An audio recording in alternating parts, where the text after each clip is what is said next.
Good afternoon. This is a hearing of the Chatham Conservation Commission being held on February 5th, 2025, in accordance with the Massachusetts Wetlands Protection Act and the Town of Chatham Wetlands Protection Bylaw and Regulations. My name is Karen Latin, and I serve as the chair.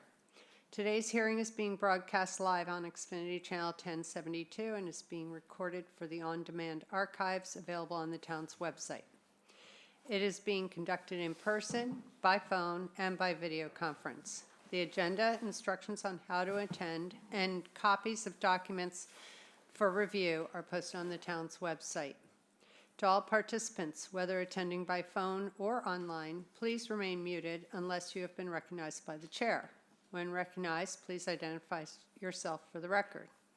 If you're attending by phone, you can mute and unmute by using *6. If you're online and you're not a commissioner, please keep your camera turned off unless you've been recognized. Indicate that you wish to speak by using the raise hand feature. So that we have a record of quorum, I will now ask each commissioner to indicate their presence. Vice Chair Elise Gordon. Present. Janet Williams. Present. Cheryl Meservey. Present. Eric Hilbert. Present. Bob Delvecchio. Present. Paul Johnson. Present. And I'm here. We definitely have a quorum. Before we begin the agenda, Catherine, are there any announcements about any requests for continuances today? We have the following two applicants who have requested continuances. 83 Seagull Lane, 0 to Squantum Road, and 30 Wickus Way. The applicant has requested a continuance to February 26, 2025. 98 Oyster Pond Furlong. The applicant has requested a continuance to March 12, 2025. Great, thank you. At this point, Catherine Ricks, Chatham's Assistant Conservation Agent, will now lead us through the agenda. First, we have an order of conditions at 33 Pine Bluff Road, map 2A, parcel 36, for Mike and Patricia Mortis, Mass DEP SE 10-3709, invasive plant management and planting activities. Great, thank you. Hi. Hi, Matt Lautenberger from Wilkinson Ecological. We had this one heard, I believe, 2 weeks ago, and at the time there was still an open order on the property. That's in the process of getting it COC right now, but we asked to come back and get the order just so that we can get the invasive management done before the April 1st deadline. Okay, but we'll have that COC request soon? Yes. Okay. Did you, were you able to read the order? I was, yes. Are there any? No, it looked good. Everything looked very reasonable. Great, thank you. Anybody else, anything to add? Go ahead. I looked at it not until this morning, so sorry about that, after you guys had gone through it. And I just wanted to add a special condition, which would be 9, and it's just taking language from the project description saying existing native shrubs on the upper coastal bank will be protected and preserved, and all proposed planting will take place around them. I want to make sure that those guys are well protected. Great. So that's fine? Oh, yep, sounds great. Okay. Then we are ready for a motion, please. Can we vote on it, or how do we, what is the? Can't we? I think we said we would. We can vote, but we can't because- issue. Is that how? I think we were going to vote on this one because the COC for the other work is something slightly different. Yeah. Okay, So we it's were not going to allow this overlapping. one to go through, start on this one, but with the understanding that they will be submitting it. Okay. That's why. Okay, so there's no impediment to going forward. Okay. No. Cool. I got one edit, Oh, Karen. I'm sorry, Bob. That's okay. Yep. I had the wrong date on the on one of the submissions. Mass Division of Fisheries and Wildlife. The actual date is December 26th, Got it. not December 30th. Okay. Oh, thank you. Got it. All right, anybody have anything else? All right, then we can entertain a motion. Okay, I move that we close the hearing on 33 Pine Bluff Road and approve the order of conditions as revised. Second.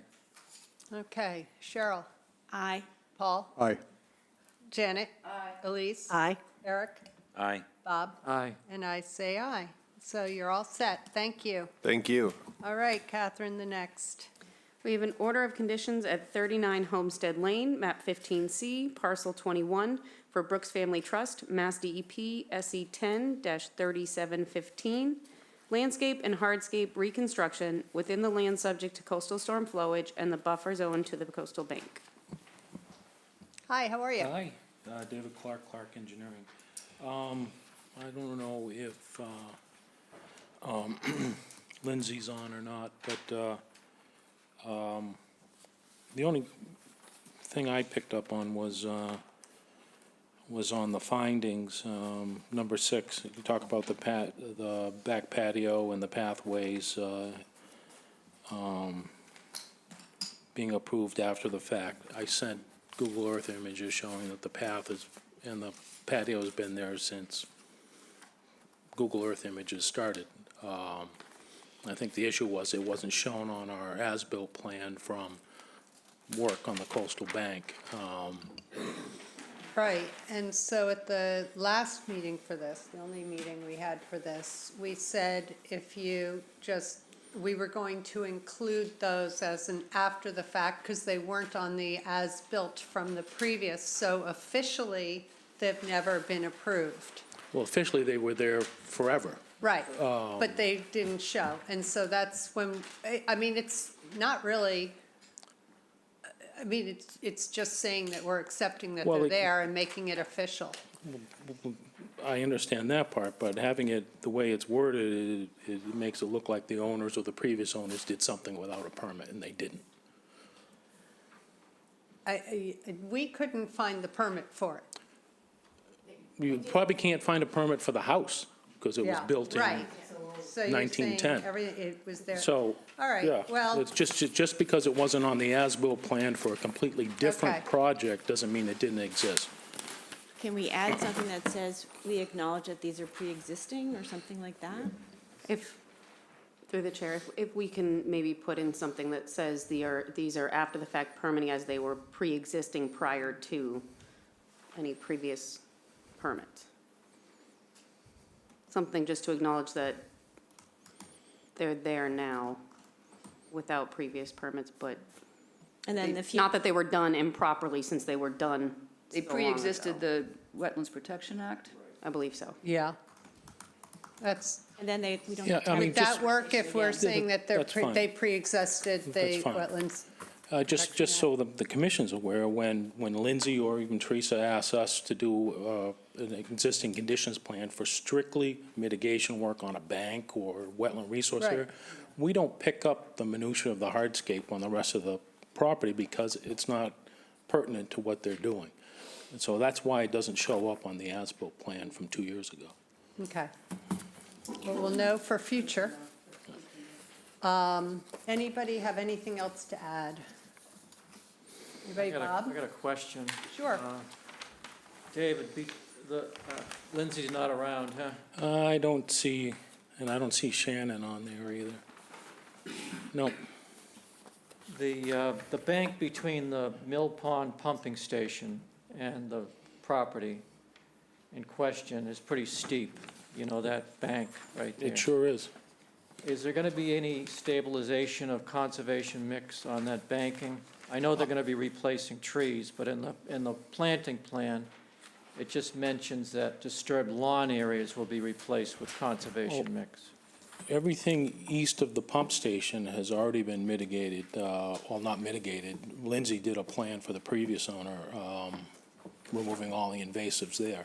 Anything between the pump station and the top of a bank behind it, I would imagine, is all included in what the town's doing, because it's not steep, it's vertical at this point. They might have backfilled it by now, but, As I recall, there was a plan from the town to plant there. yeah, our plan shows the trees that the town was proposing on the bank. Right.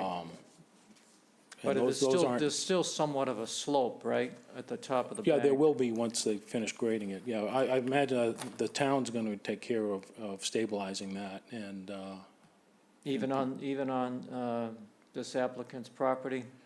the pump station is on the applicant's property, so, Oh, I see. Yeah, the applicant gave the town some property to be able to do this new Yeah. pump station.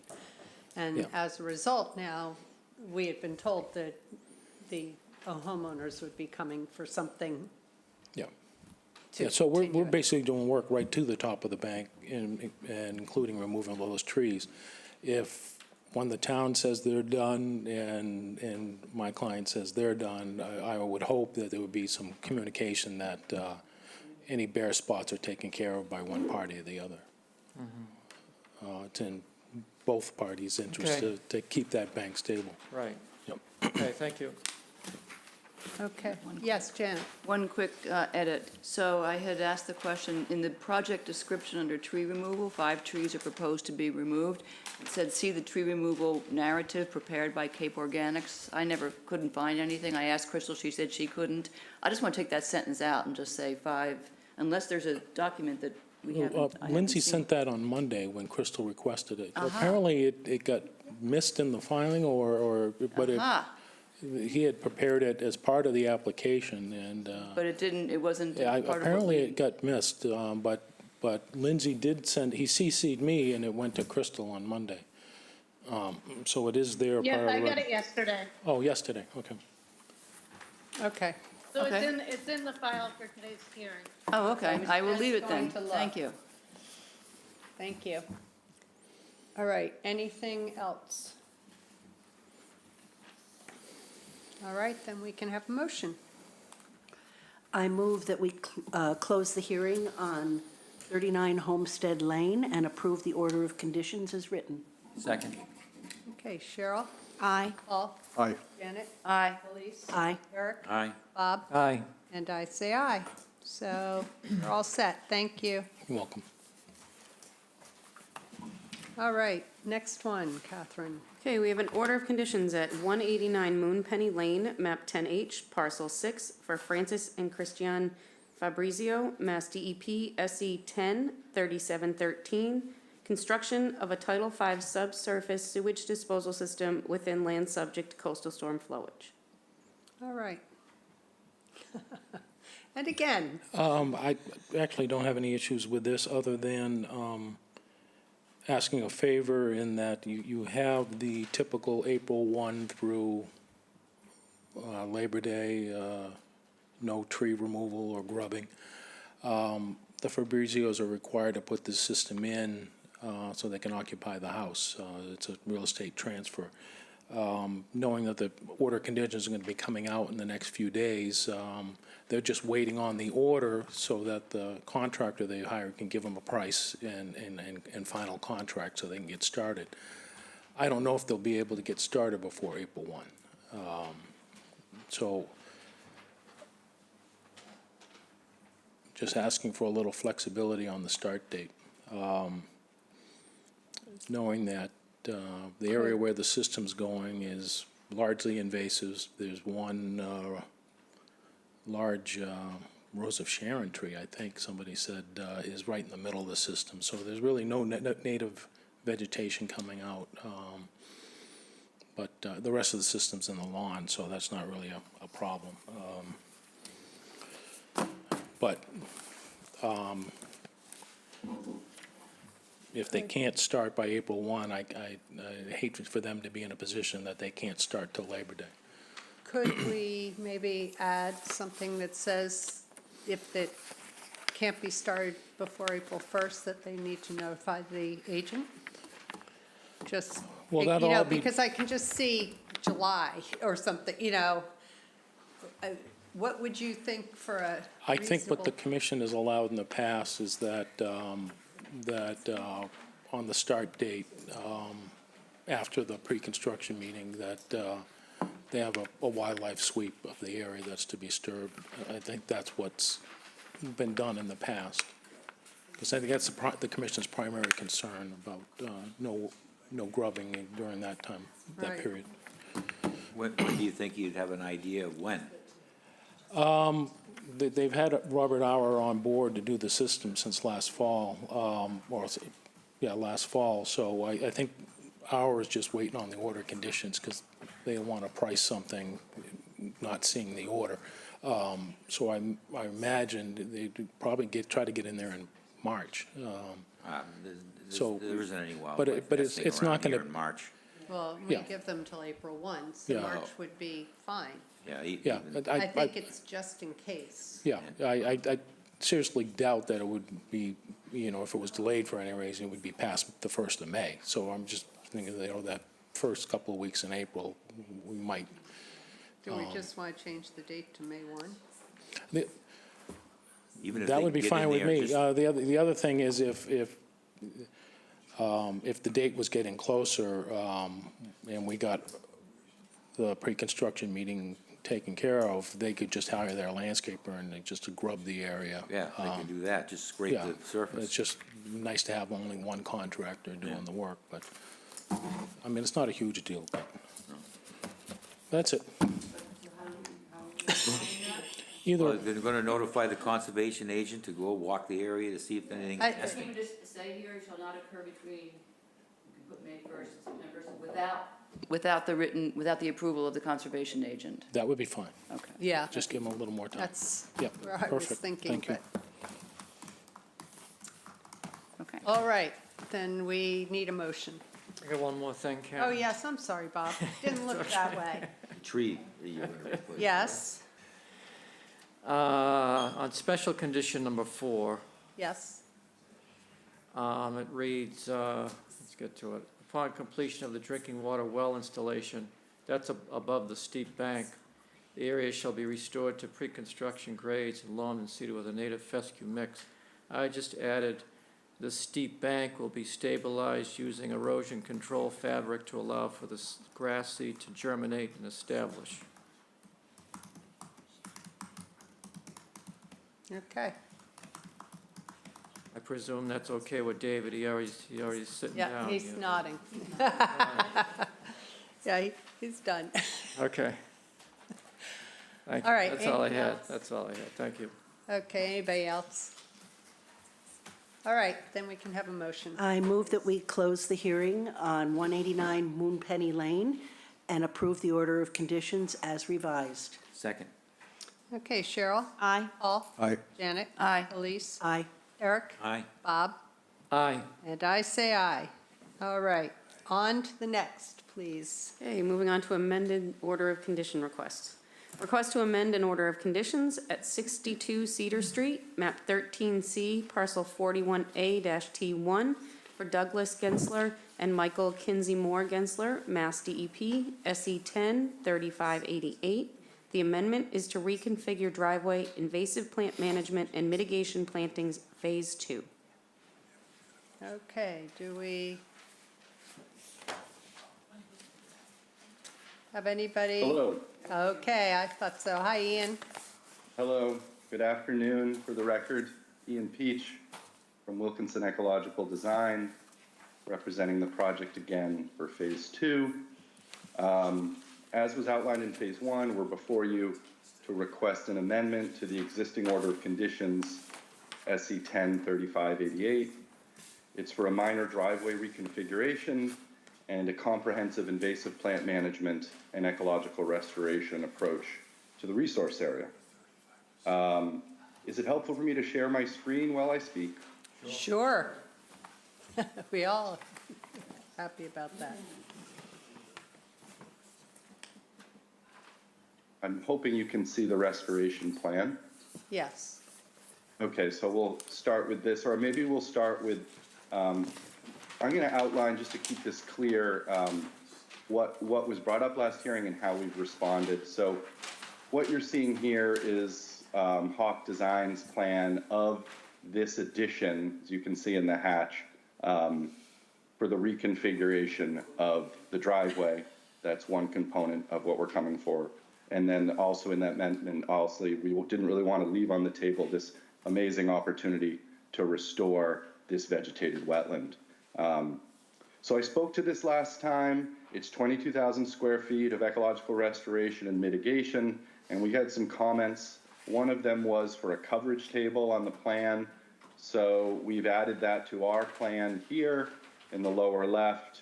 Hawk also has a calculation on his plan as well, speaking specifically to the driveway reconfiguration. We love the comment about common milkweed into our planting scheme, so we'll be using both swamp milkweed in the wetter areas for the wetland restoration of the herbaceous plant species, and we'll be using swamp milkweed in the more upland areas. So that's been added to the specification. There was also a request, just to be clear in our documents, about the square footage of the project area. So we've got that now clearly on the title blocks and in the land management plan. And another thing that was brought up was just naming conventions, making sure it was clear. We've got the garage over here on the east side, and that also coincides with the Hawk plan of record stating it a garage.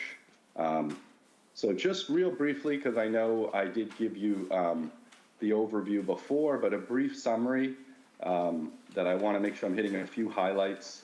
This is really an opportunity to restore this entire vegetated wetland as well as the buffer. Pretty unique at a residential scale to really get that opportunity. In terms of restoring, if you haven't been to site, here's some photos.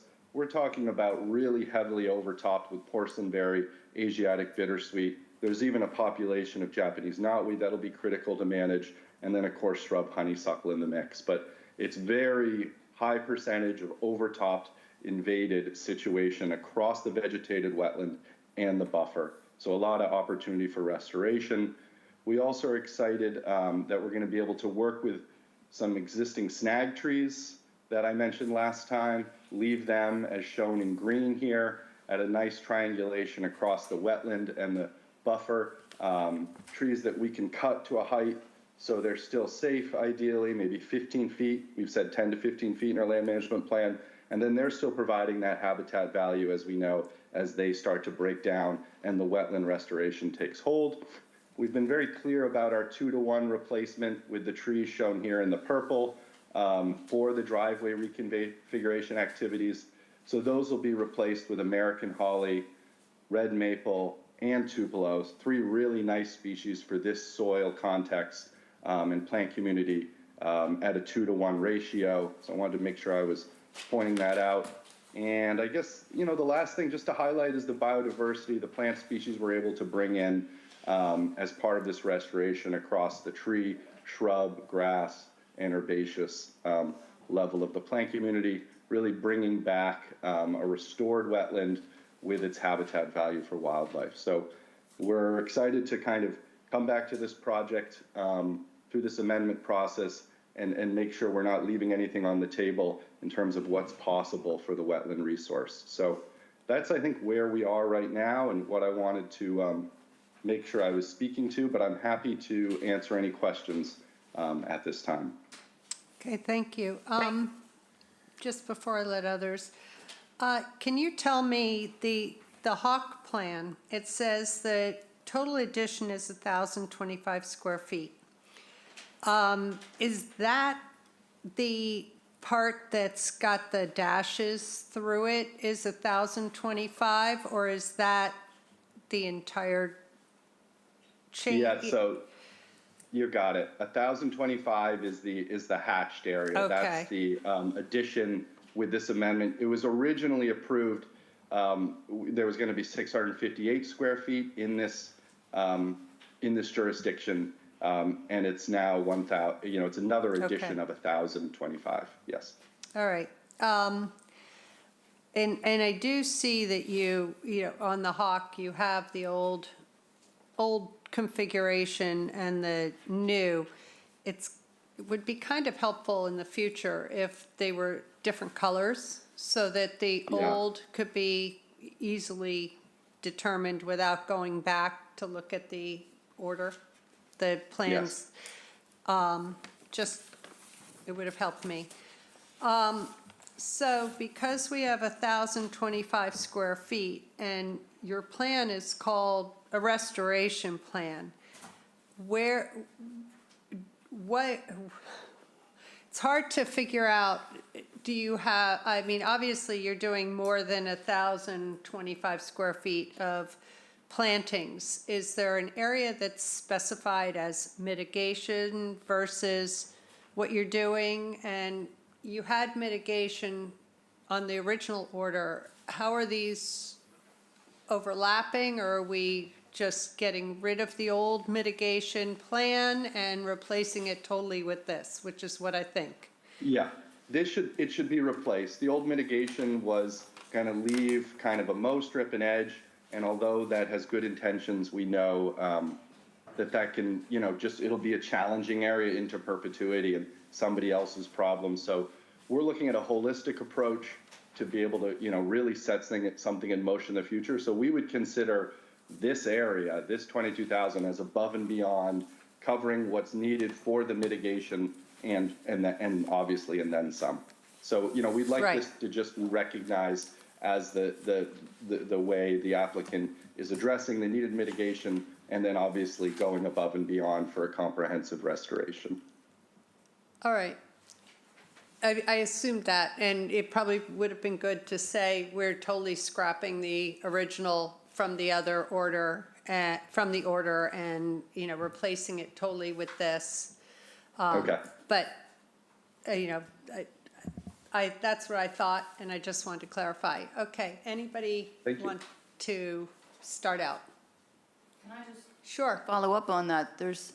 So because the old mitigation plan is an approved plan of record. I and know. we're going to approve a new, there's a word, and it's just gonna supersede that one. Is it withdrawn? No, is it, there's a word that needs to be, that it's being removed from, what's the right word?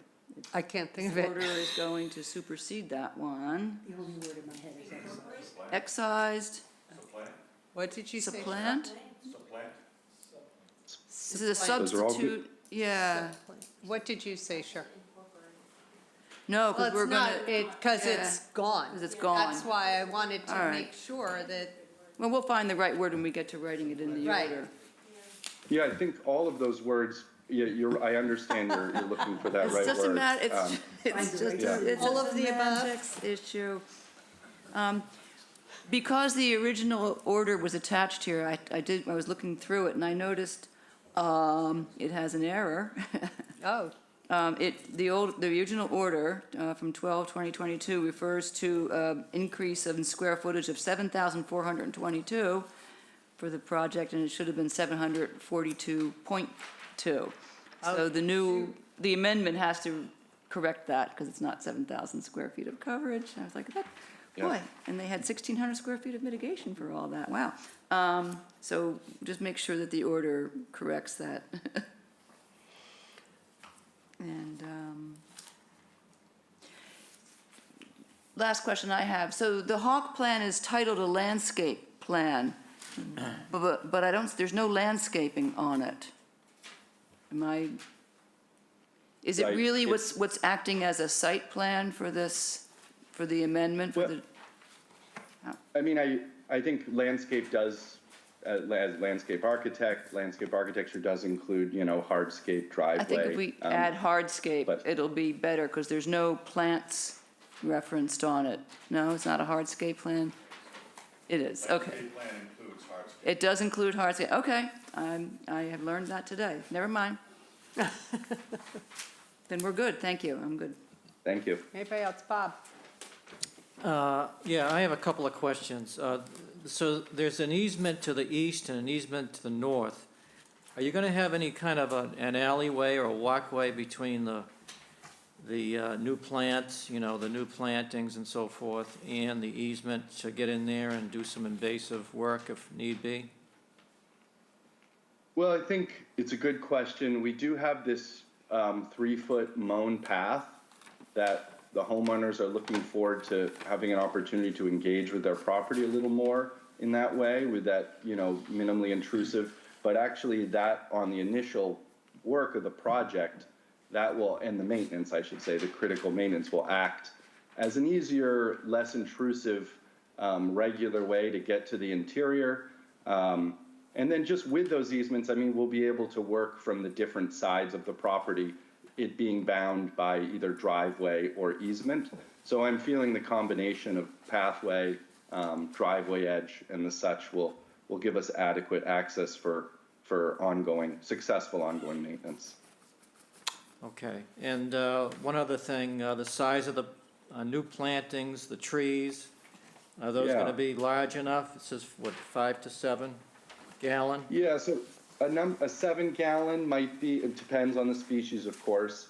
Could be as tall as 7 feet, 5 to 7 feet. You know, at these sizes, I think I've spoken to this before, so I don't want to be a broken record, but we really try to find the sweet spot of having something, you know, establish easier in terms of restoration, where we're not trying to fight it, getting it a lot of Acclimated, water yeah. and resources. Yeah. So it's getting it large enough to get it going and not have it lost in the other parts of the project's plants, but not going too big where we're having to put too many resources like water, et cetera, into the resource area for them. So we think kind of a number 5, or even on some of these likely a number 7 gallon would probably be the optimal size. Okay, thank you. Anything else? I would just add that I think it's wonderful. I think the town benefits tremendously. The applicant is willing to spend the money to restore this wetland. I mean, I would let them have a Ferris wheel if they wanted it for this project. I mean, this is a win-win for everything. Anybody else? I just want to mention that I have a list of the things that we asked you to do, and you incorporated all of them. That was very Yes. nice. Isn't So that- thank you very Oh. much for doing, and you added snags too, so that's great. Yes, isn't that great? Yeah, Yes, we love to bring that into the residential design. Not always a homeowner, you know, is willing to have what people consider, you know, dead or unsightly, but as we all know, such wildlife benefits to bring that into a project. okay, anything else? Anybody? All right, then I think this can be continued to write the amended order. I think it could go any time. We're not too heavy for next week, so would that work if we did it next week? Yeah, we would love that. Okay, so if we could have a motion to continue it to next week for the order. 12th. I move that we continue 62 Cedar Street to February 12th, 2025 for an amended order of conditions. Second. Okay, Cheryl? Aye. Paul? Aye. Janet? Aye. Elise? Aye. Eric? Aye. Bob? Aye. And I say aye. So we'll have that for you next week. Awesome, appreciate it. Thank you, everybody. Thank you. Okay, 105 Wood Carver, oh, I'm sorry. You can go. I'm just zooming right along here. We have a request to amend an order of conditions at 105 Wood Carver Knoll, map 11D, parcel F11, for William and Perry Sopera, Mass DEP, SE 10 3598, construction of a window well, cantilevered fireplace, and covered entry. Amendment is to relocate the front walkway, add fence around window well, remove driveway pavement, and replace with pervious material. David Clark for the record, no issues with the order. We had, David, we have a I'm sorry. yeah, go ahead. I was just We have a gonna say. question. I neglected to confirm the material that the walkway is and will be. It'd be Is it brick? pervious, either Pervious? pervious brick or with no, not a dry laid or Perfect. pervious pavers. Yeah. Perfect. Thank you. Can we add that to the So brick or paver, he said. pervious brick or in the conditions? Oh, here it is. So just pervious No, I added that to that. The brick or paver.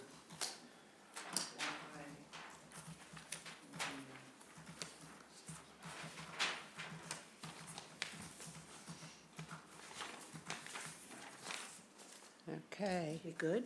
then, Catherine, did you have a question on this? Oh, the here, we're, No. That was my question in the meeting. the pathway? Yeah. Yeah, that was, Anybody else? I got one thing. okay. Let's see, finding number 3, The impervious area under the rinse station will be removed and replaced with pervious material. Does it say impervious? It says impervious, yeah. That's all, thank you. Sorry about that.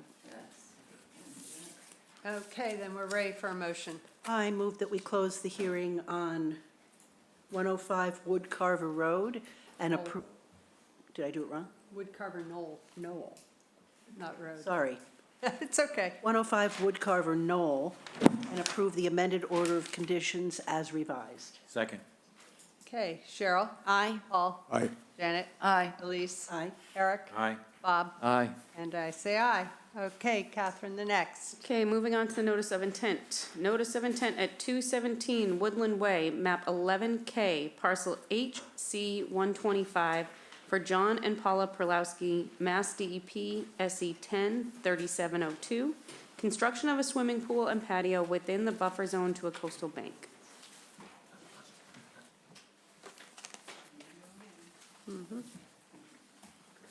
Hello, hello. Good afternoon. Bill Riley on behalf of the Perlowskis with Dave Clark and Phil Cheney.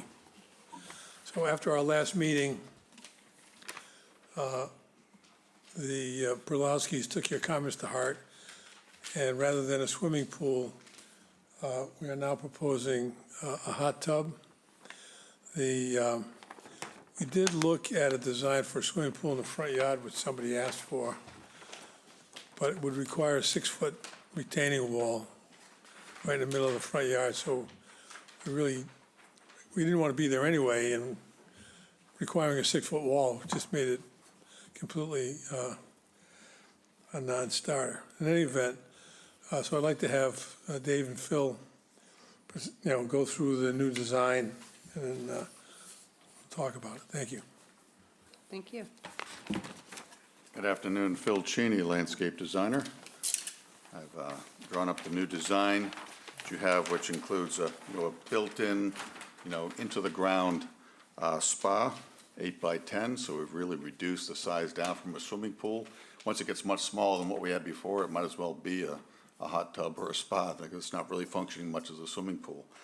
And one of the main concerns the Perlowskis had, as expressed to me, was the supervisability of the space is primarily intended to be used by their grandchildren and so forth. So they wanted to keep it in a visible area, hence that's why it's, close off the patio and the back porch where they spend most of their time anyways. So we're really keeping the existing upper retaining walls as they are, as in previous plans, but we're now installing a mid-level landing with a small, pervious paving seating area, with the spa hot tub beside that, and then steps down to the existing lawn at the bottom level, and then connecting to steps out where that does currently step out down towards the walk, towards the water. So I've adjusted the mitigation plantings accordingly. So we've still got the planting on the east, that's the right side of your plan, of some mitigation shrubs taking place in the lawn area. We're really not disturbing anything beyond the edge of the existing lawn now. And then we're still doing the restoration planting on the west side there. We're removing the English ivy and other invasive plants are replanting with native shrubs over there. So I think between that and the plantings we've got, it's a much more palatable project now. I think you'll find it suitable. What's the percentage of coverage? I'm not sure, David Clark for the record. Bill just asked me about the percentage. The copy of the plan I have doesn't have that number on there, but I think we started at 49%, Yes. and we're down under 40 now, I think. Right. So it's shrunk down quite a bit. 38.9? I think it's 38.2. Or 38.2, yes. It says 38.2, and you were at 34.9 before you started anything. So that's, Right. we very much appreciate that you've listened. Before I hand it over, I have a couple questions, Phil, primarily for your side. Sure. The western side, the the invasive plant and everything, Yes. you've made it smaller, but it still says it's 460 square feet of invasive plant replacement. Is that the correct number? Yes, it is. On the previous plans there was some lawn removal included above that. Okay? But both plans said the old and the new Right, both the said invasive 460. plant replacement is still the same area. Oh, Okay, but we're no longer doing the lawn replacement, which was listed separately in the old plan as additional. okay. And same question for the other side, the eastern side. You say it's 320 square feet. Is it still 320 square feet? That's what it was originally on the old plan. And so I just want to make sure. That hasn't changed. Oh, that is a little different. I slid it down. I mean, it's But it's the changed same in area, but just in size I don't know. and location. It's the same area, just a different configuration. Okay, 'cause I you just moved it wanted to closer make the sure resource. that these numbers were still the same. I'm assuming that your changes in the retaining wall to approximately 4.5, and the 2.5 to 6 feet retaining, 6-foot retaining wall, that's because of the spa needs them taller? They were 3.5, or because you've got it in a different location? Yes, it's in a different location. Before, we were working on the lower levels, so we needed much less retaining on Okay. that there. So this is just for a very small stretch. As you can see, the wall runs from about 30 inches high to 6 feet. So we're just perching it on that edge, so that's why And- it gets high at that one end. And then your invincible ruby hydrangea on the plan, where you're pointing it out, it says there are 2, but in the scheduled landscape, it says you have 1.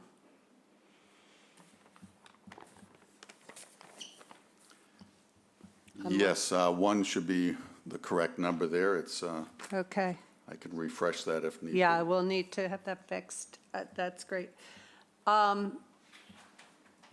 The percentage with the 6 non-native and the 18 native shrubs,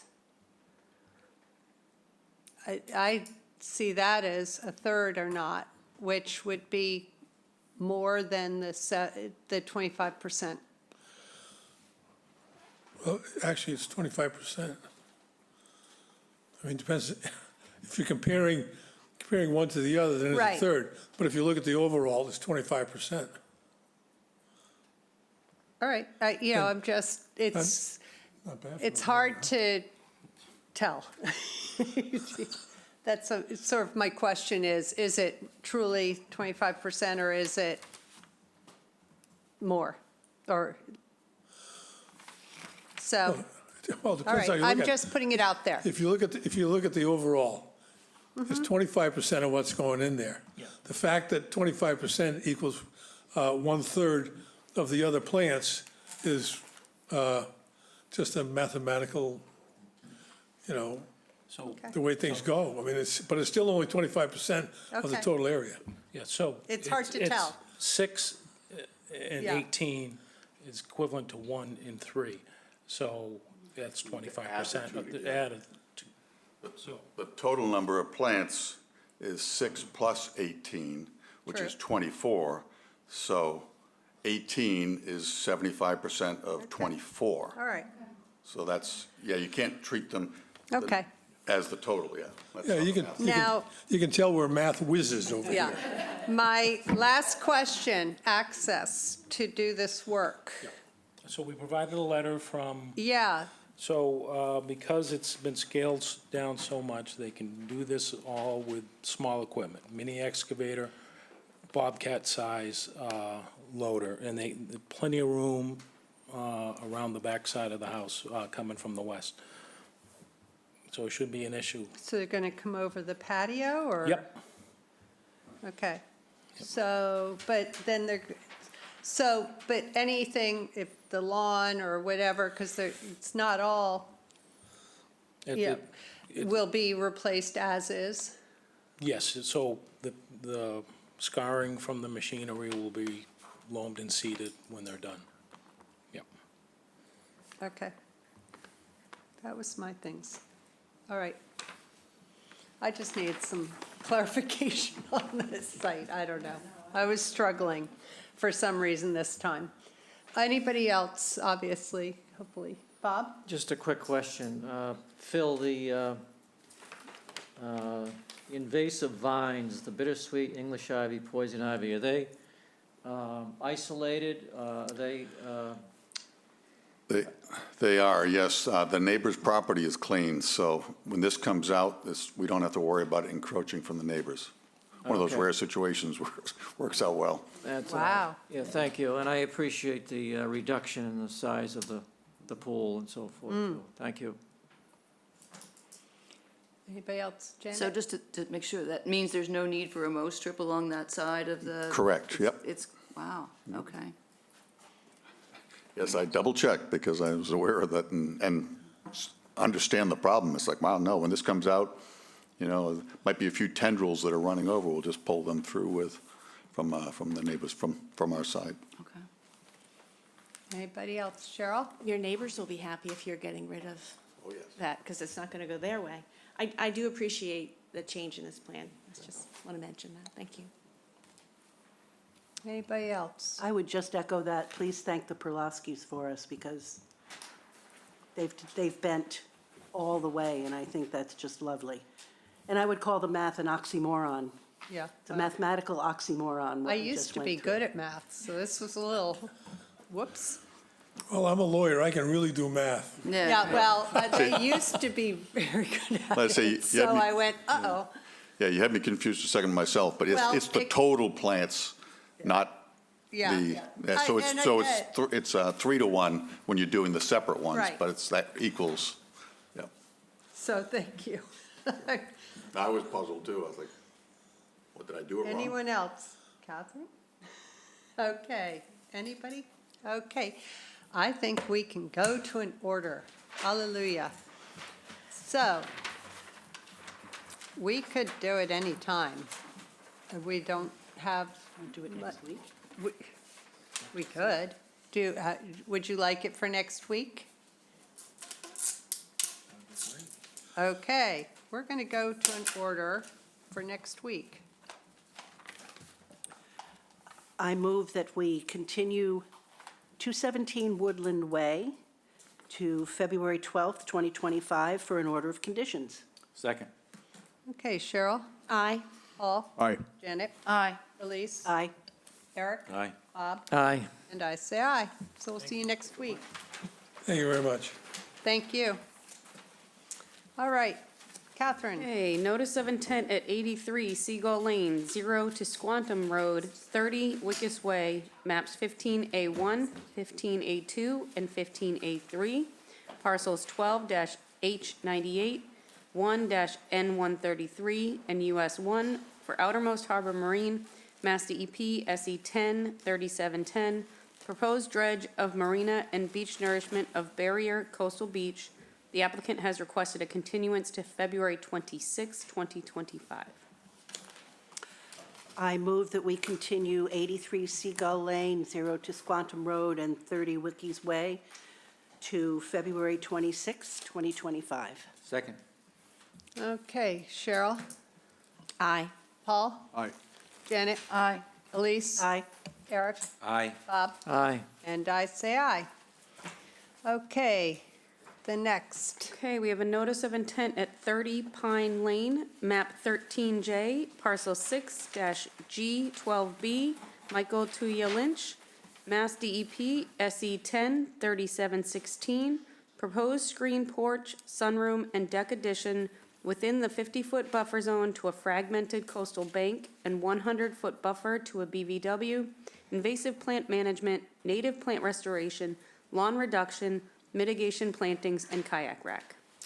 Before we begin, I am going to be recusing myself because these are good friends of mine. So I'm going to hand it over to Elise. Thank you, Karen. And full disclosure, the Lynches are former neighbors of mine. Oops, full disclosure, the Lynches are former neighbors of mine, thank you, Karen, but acquaintances, so I do not feel that there would be any conflict of interest. Teresa? Thank you. Yes, good afternoon. Teresa Sprague with Blue Flax Design, here on behalf of Michael and Toya Lynch, who are the property owners at 30 Pine Lane. They may be joining us, Michael Lynch is here virtually, joining us online.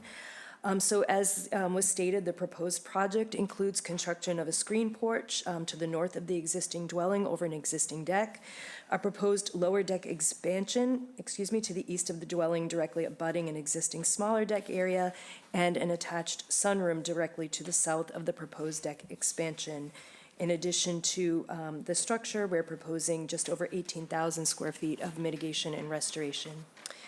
Resource areas on the site include a vegetated wetland and a fragmented coastal bank.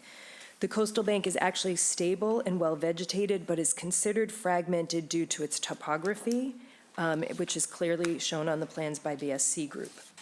And then in addition to the wetland resource areas identified under 310 CMR, we also have the Chatham Wetlands Regulations identified 50 and 100-foot buffers, adjacent upland resource areas to the vegetated wetlands.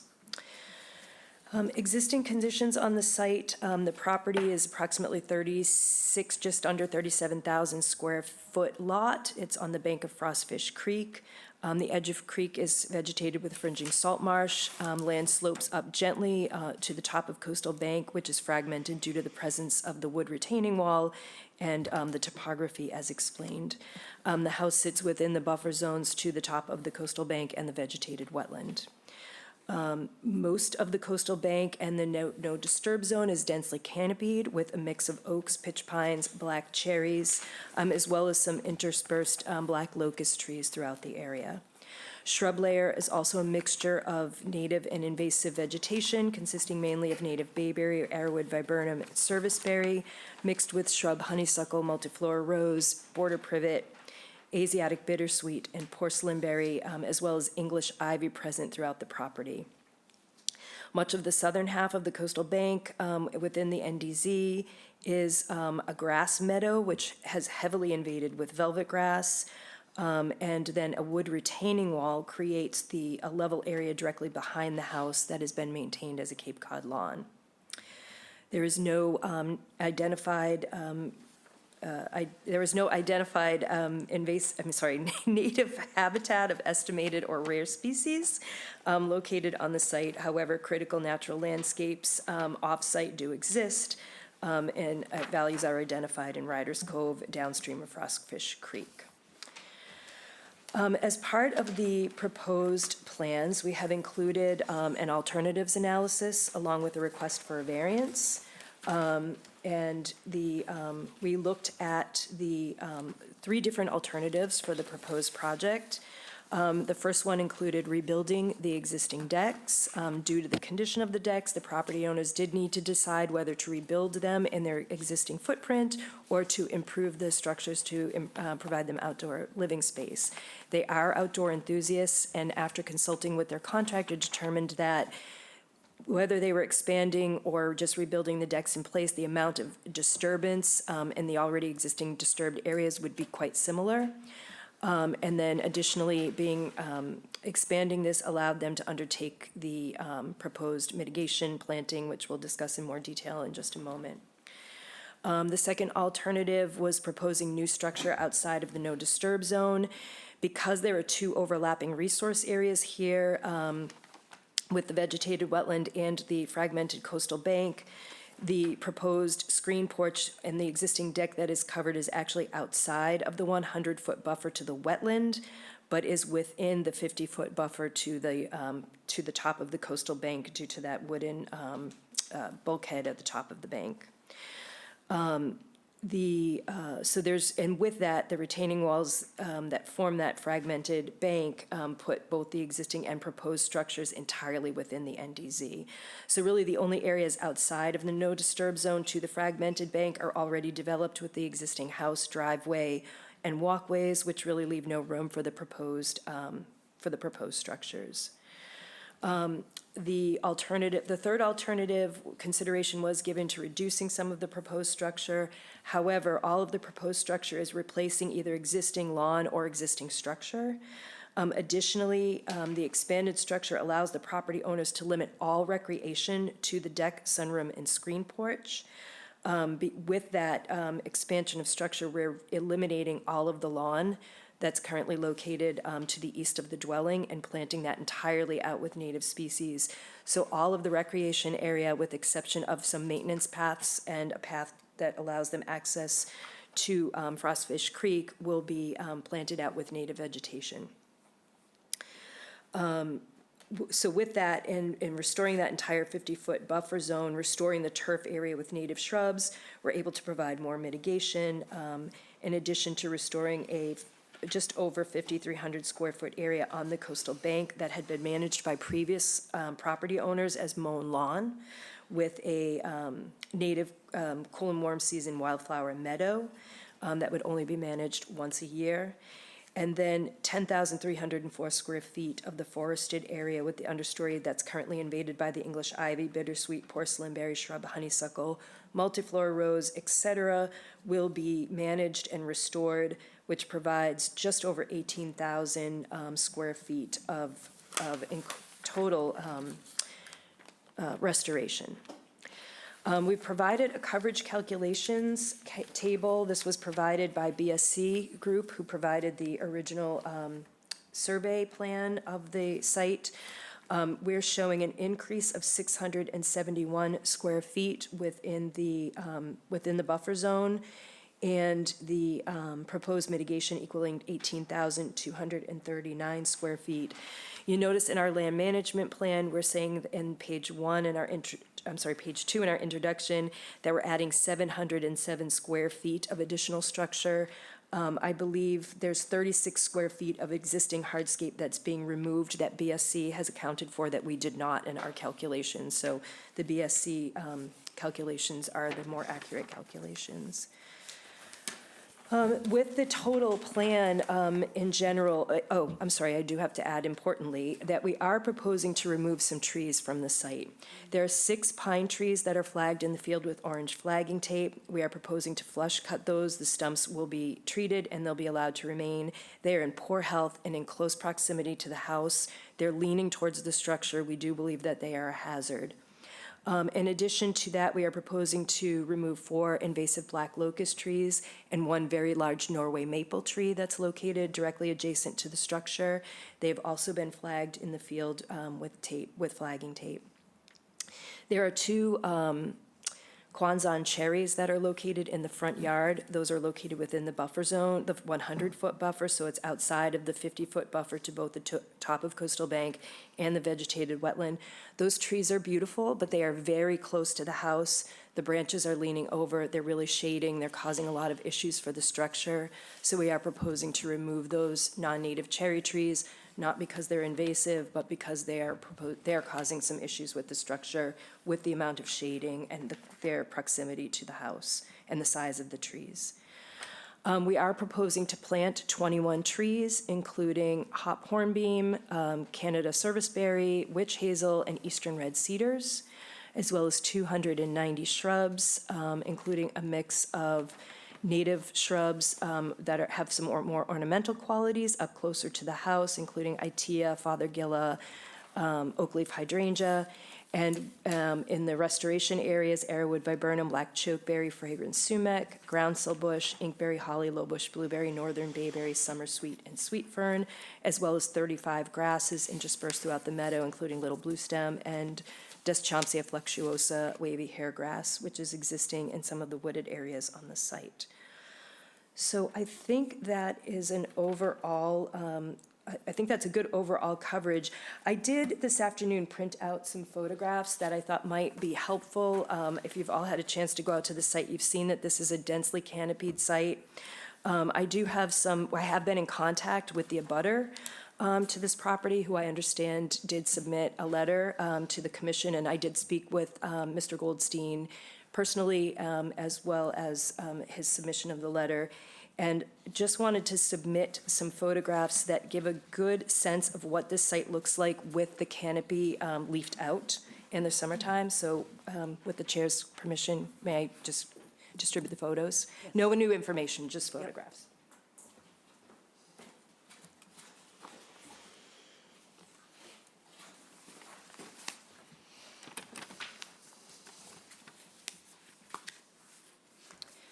So as you can see from the satellite images, we've also included a satellite image on page 3, as well as a drone shot image on page 3 of our land management plan. This site between the structure at 30 Pine Lane and the salt marsh is very well canopied, mainly with a mix of native plant species, with the exception of those couple of locust trees that we've flagged and have pointed out and located on the plan.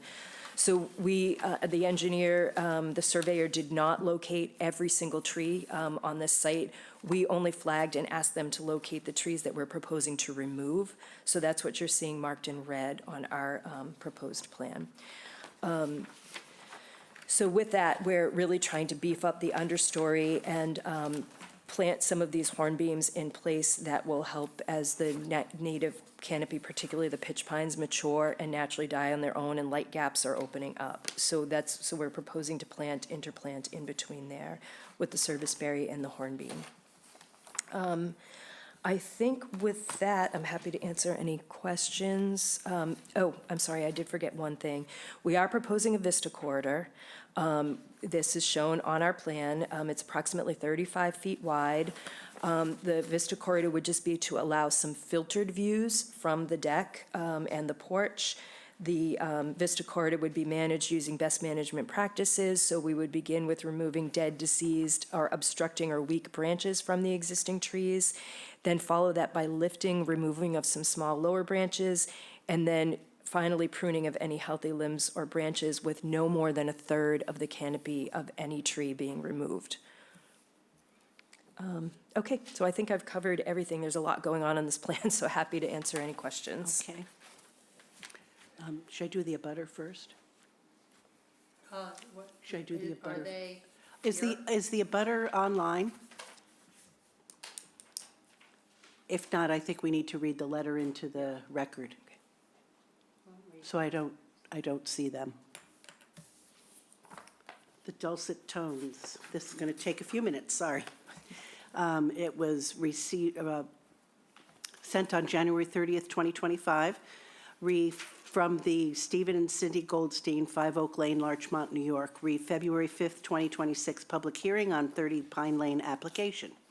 Dear conservation members, we are the managers of 560 Orleans Road LLC, the owner of the property adjacent to 30 Pine Lane. We have reviewed the proposed plans and have some concerns we would like to share with you. Of primary concern is the planting of eastern red cedars along our mutual property line, and they attached an illustration. The present plan has 2 groupings of 5 trees, each closely clustered together. Red cedars may reach a height of 30 to 40 feet, with 10 to 20 feet in width. It is our opinion that these plantings are, number 1, out of character with the existing and proposed surrounding vegetation, 2, are unsightly as it will appear as solid wall of vegetation, 3, will impede the movement of wildlife in the area, which presently acts as a corridor for deer, coyotes, turkeys, fox and raccoon, and others, and is not consistent with the stated goal of improving wildlife habitat, Chatham Wetlands Regulations, CWR 4.01, parentheses 7, parentheses B, parentheses 2 state, creating a barrier to wildlife movement within and between resource areas through the placement of fencing or other obstruction, emphasis added. 4, will block our view up Frostfish Creek, which we presently enjoy. It should be noted that CWR 4.01, paren 7, paren B, paren 4 states indirect impacts of human activities near wildlife habitat, including but not limited to limiting work or recreational activity with 100 feet of an active den or within 200 feet of an existing osprey, great blue heron, bird of prey, or rare or endangered species nest. There is an active osprey nesting platform approximately 150 feet from the plantings and less than 200 feet from the proposed kayak rack, associated path, and launching area, estimations based on measurements on Google Earth. Also, CWR 4.01, paren 7, paren B, paren 3 states destruction of habitat features including but not limited to large cavity trees, except as permitted under 4.01, paren 3, paren B, 4 above, turtle nesting areas, existing nest trees for birds that reuse nests, dens, burrows, vernal pools, vertical sandy banks, migration corridors that provide connectivity between wildlife habitat. The locust tree marked for removal at our mutual property line, although an invasive species, regularly serves as an osprey perch for the nesting osprey pair to eat their catch after food has been delivered to the nest. It was explained to us by the owner's consultant, Teresa Sprague, that perhaps the intent of these plantings is to provide visual and noise screening from Route 28. However, the base elevation of these trees is 18 to 27 feet below the base level of the patio at the back of the house, and even further below the first floor deck and living room, so no true screening is achieved. We are also concerned that there are 3 other proposed deciduous trees that may also block our view, especially the American hophorn beam, which can grow very large and lower dense foliage. See attached illustrations. We have reached out to the applicants and their consultants and expressed our concerns, but have not yet scheduled a conversation with them. At this time, we request that the Conservation Commission require the removal of the eastern red cedars from the proposed planting plan or relocation to alongside the house and decks, and the 3 deciduous trees in question be removed or moved to a place that does not obstruct our existing view of Frostfish Creek. Please enter this correspondence into the record of the hearing and disseminate to the members of the Conservation Commission for their consideration. Thank you, respectively submitted, Stephen and Cindy Goldstein, with copies to Micah and Tria Lynch, Teresa Sprague, Blue Flags. Thank you. All right. With that, commissioners' input. Who would Yeah. like to start? Eric, you want to start? Do you have the table of the increase, decrease and all that? It's on the top of Yeah, our, but you sent a separate paper. Can you, you can't put that up there? You sent a separate paper that had the numbers. Because what it really boils down to is that when you're in the no disturb, when you're in the no disturb area, it's a no disturb. So unless it's a hardship and there's no alternative, to have an increase in the no disturb is really setting a bad precedence to any other applicant that comes in front of us. I mean, the size of this deck, I mean, are they planning on yoga classes? It's enormous, and then asking for not all that, and a impervious decking under the deck. I mean, it would have been a little bit of a better sell if he said gravel, that would be, pervious.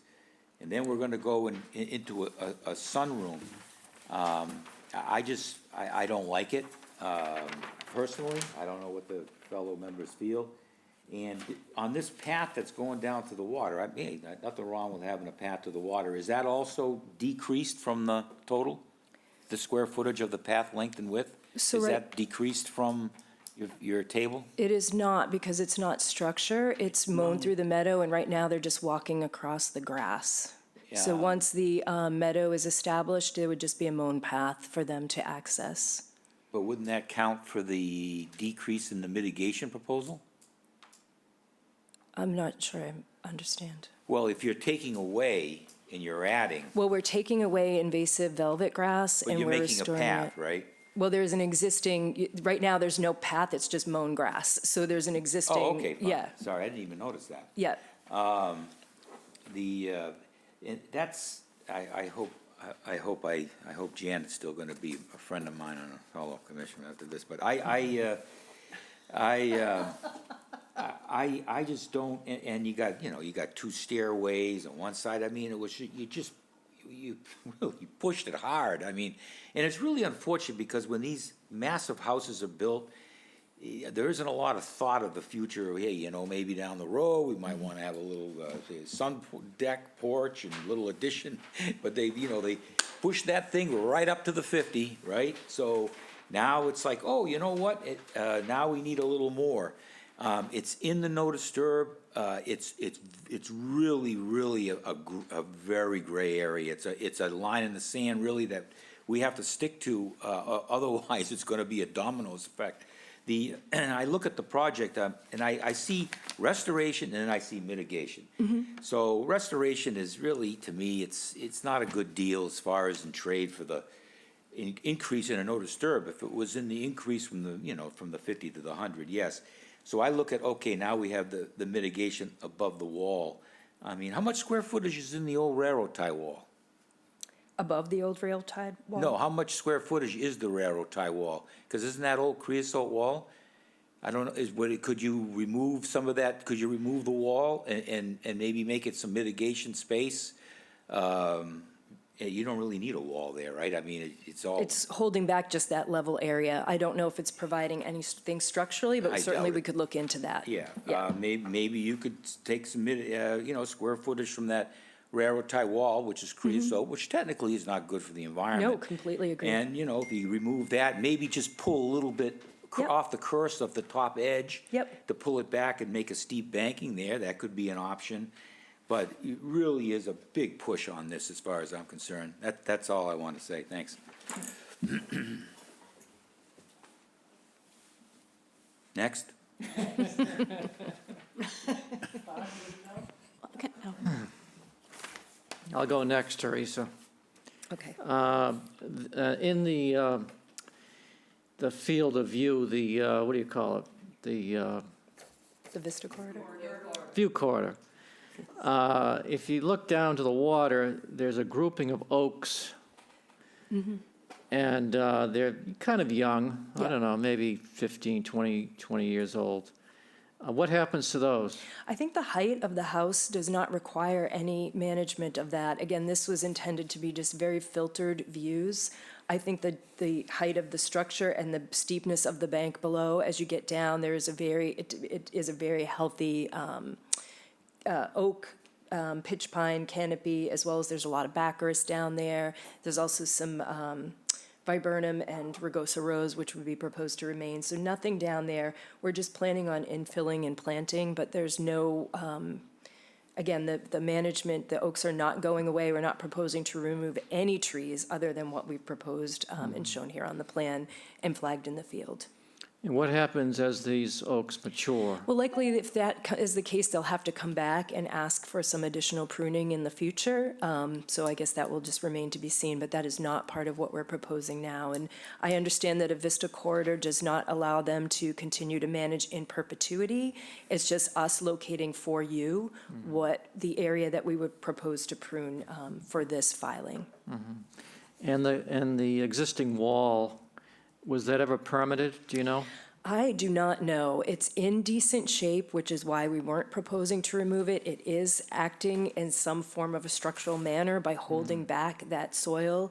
To Commissioner Hilbert's point, if they're not using this level area as recreational area any longer, there isn't any reason that I can see that that area couldn't slope down. I would just want to confer with the engineer on this before I make any kind of a recommendation like that. Okay, and the proposed walkway down to the water, that's going to be there's going to be a, It's just the width of a Long path. lawnmower that would Okay. regularly that would mow through the meadow, that would allow access. So the goals, for the homeowners' goals are they do not want to mow any lawn. So they do not want to be out here mowing or on a regular basis. So this would be mow the meadow once a year, maybe mow it once during the season to allow them access. But there's no other improvement as far as a pathway goes. and that would have to be demarcated in the future? We could flag that out in the field. We did not flag it for the purposes of this hearing, but we could certainly flag it if the commissioners wanted to go back out and take a look. Our goal in having this twist is getting them down onto the creek in a way that does not require any kind of stairs. It's the least steep area in here, so that's why it's been laid out the way that it's been laid out on this plan. And the cedars, that's probably for privacy screen, huh? Yes, they are proposing for some privacy screen, and of course, and as I stated to Mr. Goldstein in my conversation with him, the Lynches are certainly open to shifting the locations of some of those trees. This is a really densely canopied site, and this house is further back from the water than the Lynch's structure. So when they're looking up Frostfish Creek, they're looking into a slope, they're much further down, and they're looking into a dense canopy of existing vegetation. So regarding the hornbeams, they're in addition to the existing canopy. There are a couple of cedar trees that I think we could shift. We did discuss the fact that they have some winter views that would potentially be blocked by the cedar trees, and we did talk about shifting the locations of those. I know the Lynches do not want to obstruct anybody's views, but they would like to create some privacy between the structures.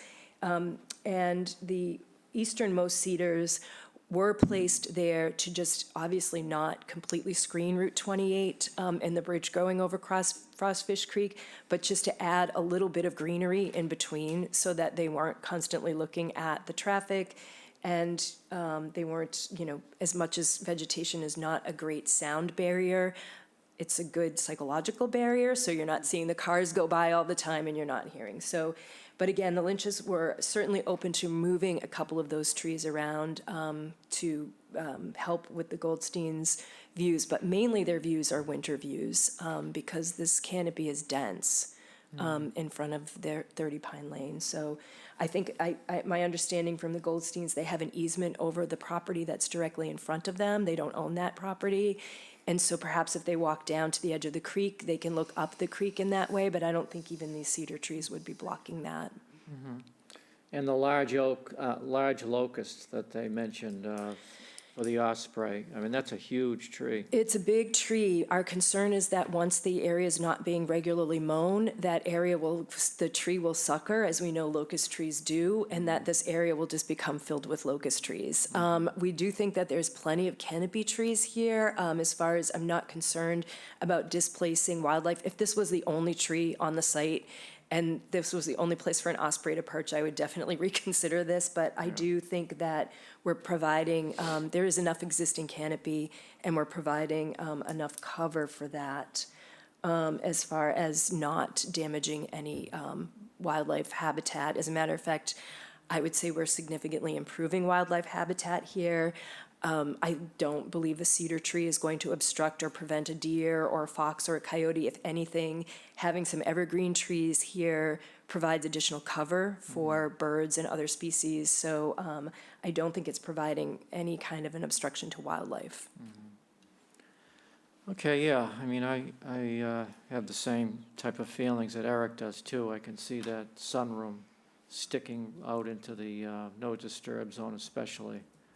So, And I should add that we are not proposing a concrete patio underneath it. That's existing. So that's certainly something that if the commission asked that be removed and perhaps gravel be put under there, I can bring that back to the Lynches. I am certain that that would not be of concern for them. That would be a huge reduction.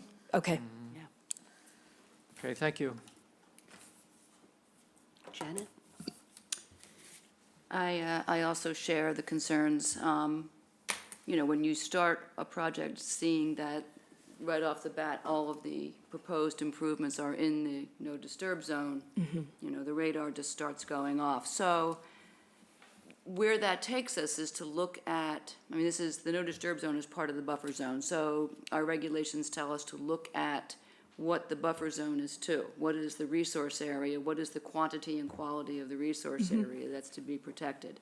So as I look at this, it is outside the 50 to the BVW. Correct. And the 100-foot to the BVW runs sort of right through these the existing and proposed expanded deck areas. So it's on the edge of that. So it's within the NDZ to the coastal bank. Can you explain the term and why you're using it and what the implications are of a Yes. fragmented coastal bank? So because of the DEP definition of a coastal bank, given the flood elevation here, there's not a full and complete coastal bank. And you can see on our plan as well as on the plan provided by BSC Group, because of the topography, there's an area of coastal bank on the south side of the property, and you can see that in green. And then it comes up and then it disappears. There's no coastal bank. But then because it gets more steep as we head up to the existing retaining wall, it becomes a coastal bank again at the retaining wall. So it's entirely acting, in this case, the coastal bank is entirely acting as a vertical buffer to floodwaters, and it's based on that greater than 4:1 elevation. So it's fragmented because it's not a continuous top of coastal bank. There's coastal bank, and then due to the elevation, the coastal bank goes away, then it jumps back way up again to just east of the structure because the retaining wall was built there. And I don't know when that retaining wall was built, and I'm not quite sure, frankly, when that new DEP definition came in. 1992. 1992. So likely this structure was built before then. I'm not quite sure of the age of the house. But it made this a coastal bank where it may not have been considered a coastal bank previously. So do you think the construction of the retaining wall actually created a bank in that It location? may have, in that case, created a bank, because what I don't know is what did the topography look like before that was constructed? And that clearly that retaining wall was created to allow for a level area as a walkout for the structure. Does it continue on to the next property at that point? At this point, this is the way the engineer is showing it. It's showing end of fragmented coastal bank at that point. I don't know. I'd have to go back and ask the surveyor and the engineer if they had surveyed beyond that. But so it's acting as a vertical buffer to stormwater, and of course, it's providing wildlife habitat value. So those are the interests that I look at when I think about this as a coastal bank. And this is why I wanted to point out that we have two overlapping resource areas here, the salt marsh and the bordering vegetated wetland being probably the primary, and as far as I think of it, and then the fragmented coastal bank being secondary is in, are we affecting its ability to act as a vertical buffer to stormwater, or are we creating an adverse impact to wildlife? And I don't believe that we are in what we're proposing. And just to clarify, obviously, this bank, to the extent that it's acting as a bank, is not acting as a sediment source. It is not acting as a sediment source. This is a vertical buffer to stormwater, Is that floodwater. located at roughly elevation 26? The top of the bank? Yeah. So and the flood zone, the flood elevation is, it's an At AE 12. flood zone at elevation 11. Yeah. And so it's AE flood zone at elevation 11, and then behind that is an X. Right. So it's Right. not a flood zone And then behind that. another 11, 15 feet up in elevation to get to the top of this bank. Correct, yes. Okay. Yep, and that's why I was saying it varies in topography, so some areas are more steep than others, and that's what's causing this fragmented coastal bank. So, all right, so it does act as a vertical buffer, but the whole topography acts as a vertical buffer, and what you pinpoint Correct. as a portion of a coastal bank is neither more nor less important to that than what is not pinpointed, because the whole thing is acting. The whole area Correct. is a vertical buffer. Yes. So getting to Eric's point about what is the trade-off that is being offered here, so you're talking about invasive management and removal. So often on your plans, you hatch out or use a color to designate the area that is subject to the invasive Yes. vegetation management part. I can't find that here. I see the listing of the invasive plant species, but not an indication of how much of this area, this bank, Is invaded. Yeah. So we can get you a percent cover. It's hard to see on the screen, but we're showing the area in green as the primary invasive species management area. And then the area that's shown in a light pale yellow is the area that's currently the velvet grass that we're proposing to remove. Okay, And forest. Invasive removal. So how is that, okay, so I was looking up here at the native grass mesh. Oh, by the way, what is velvet grass? so velvet grass is a cool season European pasture grass. It is not technically listed as an invasive species, but it's problematic throughout the country. It's particularly problematic here in the Cape. You'll notice it in the springtime. It gets tall, and it actually stays green now almost year-round. And it gets quite tall, and it turns a purplish color. And it's very pretty. It waves in the wind, but it becomes a monoculture, and it takes over everything. I can tell you, I know you're all familiar with the Nickerson Homestead project, And we've restored the meadow there, and the area where the archaeological dig was happening has been a velvet grass nightmare. And we have tried using mechanical removal, herbicide application, and now we're working on solar sterilization, where we've got the site with CCF, they've got the site just completely covered in black tarps. And so it's really challenging, which is why we're proposing to remove all of this with a sod cutter. So we're proposing to get in there and just get it out versus trying to treat it and then start from scratch and reestablish a meadow. Thank you for that. I hadn't seen a reference to it before, and Yeah. I got the sense from the narrative that it's very problematic, so. It's definitely, yes, it's Be definitely. watching for it. Yeah. So on the color coding of the plan, then? Yes. The area designated as forest area invasive removal and the area designated for native grass seed mix are the same? So the native grass seed mix that we'd be proposing to use in the area that's shaded in green will be a slightly different mix, a little bit more shade tolerant, because once we remove the English ivy, we want to make sure that any bare soils at the ground cover layer level are recovered. And then the native grass mix that's used in the meadow will be that mix of the Agrostis perennens, the side oats grama, the little blue stem, along with some pathrush and some fescues, cool seasons, just to get things established. Okay, so those are the same then? So, This no- yellow area is where the velvet grass is being removed, and Correct. these grasses that you're listing here are going in? Are going in, Okay. correct, yes. Okay. And the darker green is where the invasives are coming out, and native grass seed plus all of the other That's correct, shrubs and trees are being yes. installed. I'm getting there. Okay.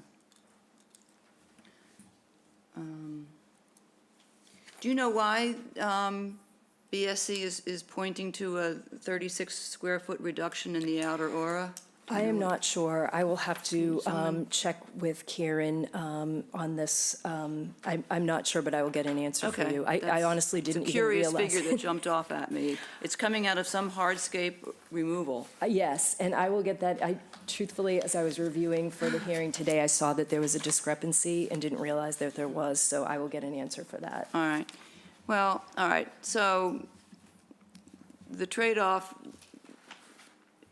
is better than I had thought in some ways, although I do have to say, I still think that the expansion is excessive, and would look to see if that could be trimmed back. The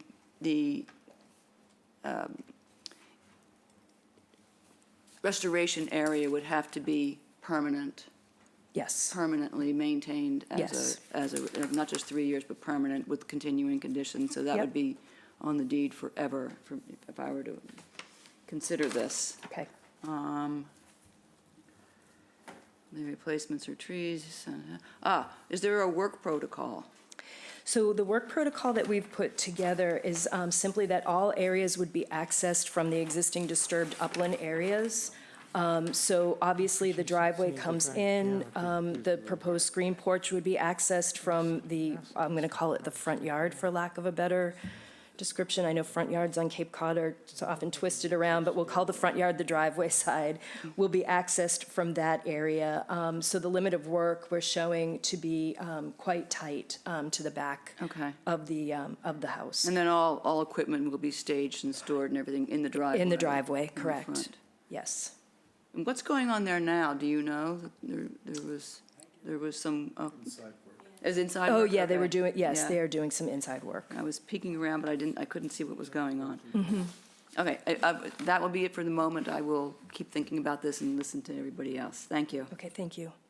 Quick question. I know this is out of our jurisdiction, but at the far, I guess, what I'm trying to look with them, the south end of the house. Yep. Where they're gonna put that other deck, the downspout just comes out with a piece of whatever, PVC that just squirts the water off the end of their house. Is that gonna be taken care of? We will make sure that's taken care of, so downspouts will be Yeah, the directed to other- dry wells. The other corner there too, it actually goes underground, and then off to the side, there's a hose that comes out and Yep. runs along the lot line. We'll add dry wells to That would this be in the great. note. Yes, thank you. They're gonna use it to water the mitigation. There we go.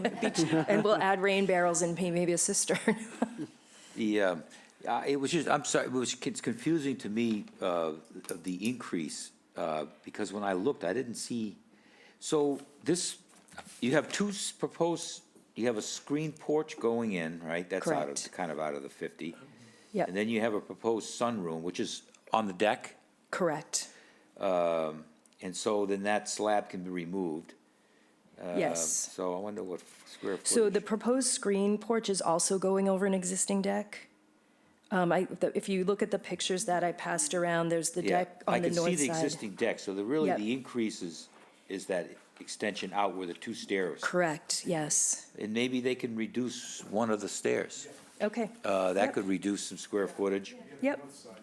Okay, you know, and, I mean, you know, you can Yep, we tweak can- things to make it work, you know? yep, absolutely. As far, I think I go with everybody else as far as the size, but I do see the trade-off of pulling up all that lawn underneath it Yeah. as beneficial as well. Yes. So I, Well, to me, lawn, there's nothing wrong with lawn. I mean, it's just a Cape Cod lawn. You know, if it was, you know, if it was something else, I mean, if it was a irrigated lawn and heavily fertilized, but it's just a Cape Cod lawn to me, I mean, it's, my opinion, I don't really see it, but. And I believe that there's no filing yet with ZBA. So Jamie Norcross is handling the filing with ZBA, and I believe that he was going to be filing either this week or next week. So we do not have a ZBA date yet, so obviously this would need to be continued for that reason. Okay. Yes, so there's definitely some time for us to make some adjustments. Just so you know, they're out to April in their Okay. scheduling now. Okay. So, yeah. Thank you. I have one question. Yes. On the north side of the existing garage, there's a small rectangle, which I assume is a proposed deck? And if so, what is the purpose of that? There is no other, Because it's staked there right. as a deck. I am going to, I think they show it on the plan, too. Yeah. okay, Is that a generator pad or something? It says deck on the. On the site Proposed plan? deck. On site. Well, maybe you can remove that for square footage. Let me, yes, let me find out about that. I will find out It about almost that. looks like they're planning on putting a slider In the garage. in the garage, and then that would be walk out onto that little deck area, but I'm just guessing. Okay, I will get an answer for that. After the bedroom. Teresa, the material for the kayak rack, will that be Wood, Wood, yeah, wood. wood, cedar, and it's just a simple kayak rack so that Yep. they're not carrying their kayaks back up and down.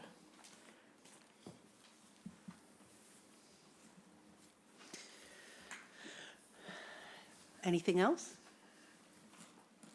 If I could just read out loud, in our summary, we just talked about how we feel we meet the criteria for the variance, so I just want to throw that out because I heard Commissioner Hilbert say hardship. And so we felt that the project as proposed met the criteria, meaning we met criteria A, that there's no feasible alternative location for the proposed structure outside of the NDZ. We met criteria B, that mitigating measures proposed would allow for the project to be conditioned so that it contributes to the protection of the resource values identified in the bylaw, as well as criteria C, that there would be no adverse impact from the proposed project, given the fact that we're considering this coastal bank a vertical buffer to floodwaters and wildlife habitat value, and that's the ecological functions that it's providing. So I just wanted to just state that as a final summary, I guess, of my presentation. Thanks. And I just wanted to check one more time. I don't see the G anymore, or is the G there? Are the Goldsteins, either of the Goldsteins on? I am. Can you hear me? Yes. Is there anything you'd like to add? Yeah. Ms. Sprague indicated that we have a winter view, which is certainly true, much more than the summer view. But by putting evergreens, which the only evergreens she's proposed to be planted along that property line, that completely kills even that winter view. So, we were thinking perhaps some of the evergreens, the ones to the west, 3 or 4 on the west side, could stay as a screen. And I understand why they'd want to use those, but the 6 or 7 to the east, if those could go to a deciduous tree rather than evergreen, or like I said, if they were moved closer to the house, they would provide the kind of screening that I think they're looking for. As for the wildlife corridor, I don't agree with Ms. Sprague. You have the Conservancy property adjoining this property to the north. You have another Conservancy property across the street, 2 houses down. We often see all sorts of wildlife traveling through these properties. And evergreens of this size and scope, I think, would cause actually a barrier to their movement. Okay. And we did, I don't know if you were online, we did read your entire letter into the record. So. I did, yes, thank Okay, you. you're welcome. I mean, I would be happy to talk to them and see if we could reach some kind of accord. That would be great. I was hoping to do that before this meeting, but unfortunately that did not occur. That would be wonderful. Is it appropriate for me to speak up now? Is that This is Michael Lynch. Of course, Mike. So I Please. just want to say to Mr. Goldstein, I have given Teresa a proposal that we think will help open up your year-round views and moving some of those cedar trees. So as I've said before in a previous email, we are willing to work with you to make sure it's reasonable. That'd be great. Thank you. Thank you, Mike. The other thing, I know you were talking about that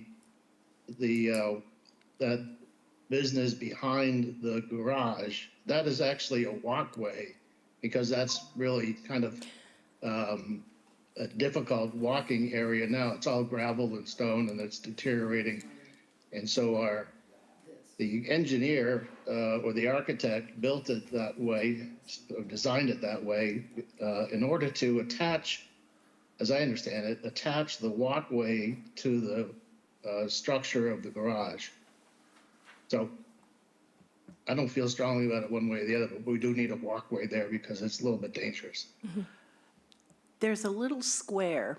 We see the walkway with the steps. There's a little square, say it again, on the north side. Can I? Zoom in really big, Catherine. I think it's out of the 50. Yeah, it is. Right there. Yeah, the red line goes right through it. I think that's what the question is, not the other one, not the long one. That's a rinsing station. So we need to, I'll make sure that's we marked. said in unison, we need to identify, does it exist already? No. Okay, so we need to identify that on Okay. the plan. And can I just add something? We don't really get involved with views. They have a plant list that's allowed for mitigation plantings, but I think the neighbors can work on that. I mean, if it was a really serious issue, I think we would turn it over to zoning, right? I mean, if it really got into a serious situation. We don't really get into the views of water and all that. The corridor, the view corridor, I'm sure we have no issues of. They have a view window. I don't anyway. I don't think anybody here does. But as far as neighbors and what have you, views, we don't really care about that. The only time we care is when they take down the trees Yeah, without permission. right. to Have the view. If it's on the list of plants allowed to be planted and trees, then have at it. Thanks. So with that, I would like to request a continuance, not knowing exactly when. Maybe Michael knows if Jamie has a zoning hearing date. I'm not sure, but not knowing if we've got a ZBA hearing date yet. I'm just wondering what the best way to continue this would be. He does not have a date yet. Okay, so we do not have a date yet. Perhaps the second hearing in April? Second hearing in April would be April 9th.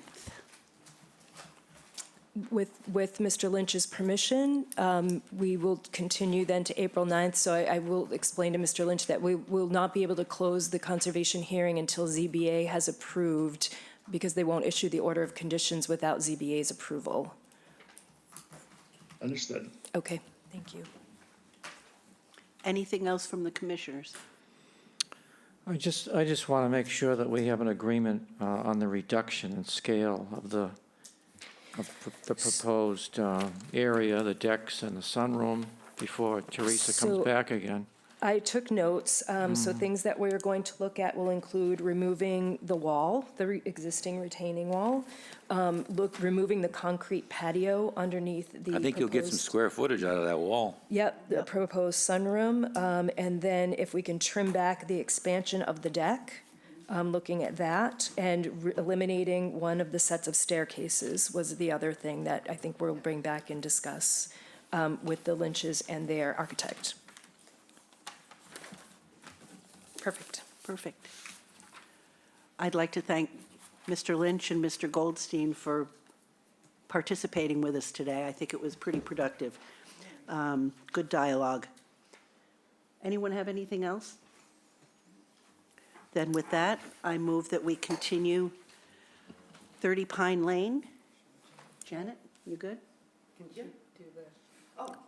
Oh, I forgot I couldn't do the motion. Yes, you Please can. pardon me.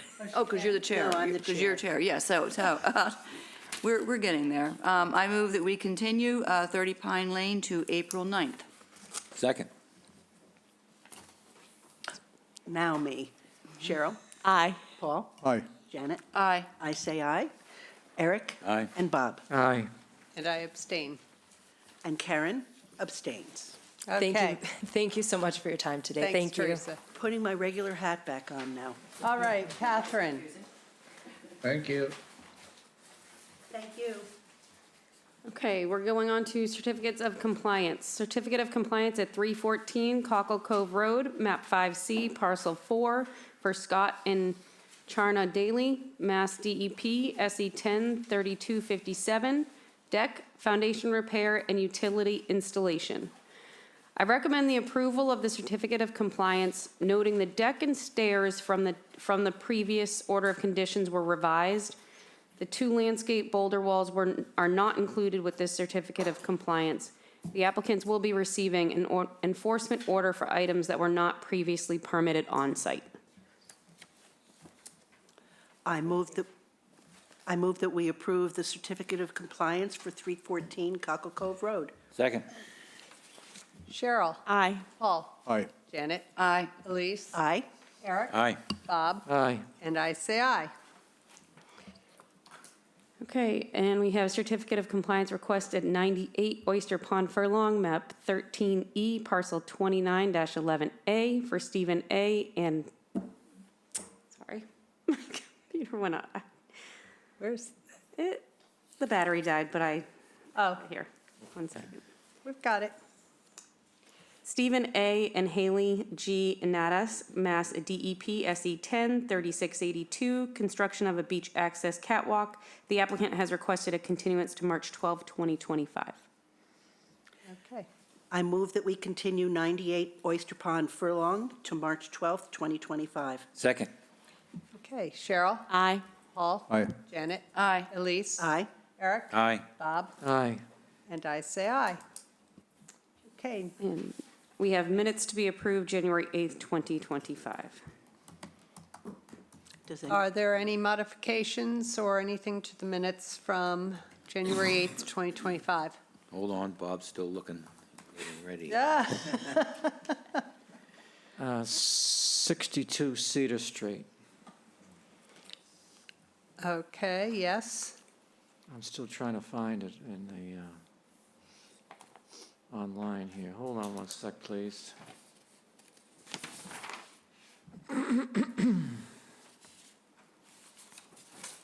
Oh, I can't, oh, here it is, okay.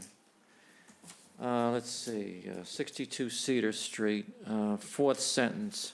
There are trees within the driveway Yeah, reconfiguration? And then it says, will need A updated, it's supposed to be an updated coverage table. I didn't catch that one. Thank you. Okay, 144 Chat Harbor Lane. Yep. First sentence, the homeowner changed architects and the new architect has made changes to the building which reduces coverage. With an S. No, changes Changes reduce. plural. Changes Oh, plural. okay, all right. 50 Hallway Street.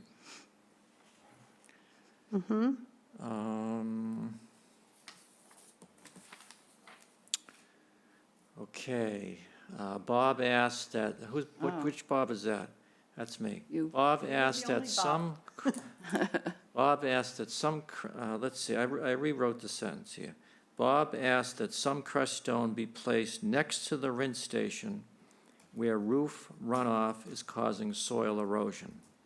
I'm going to repeat that, Jan? Yep. Did you get it? You want me to Nope. repeat it? Be placed next to the rinse station? Next to the rinse station where roof runoff is causing soil erosion. It's better. It's better.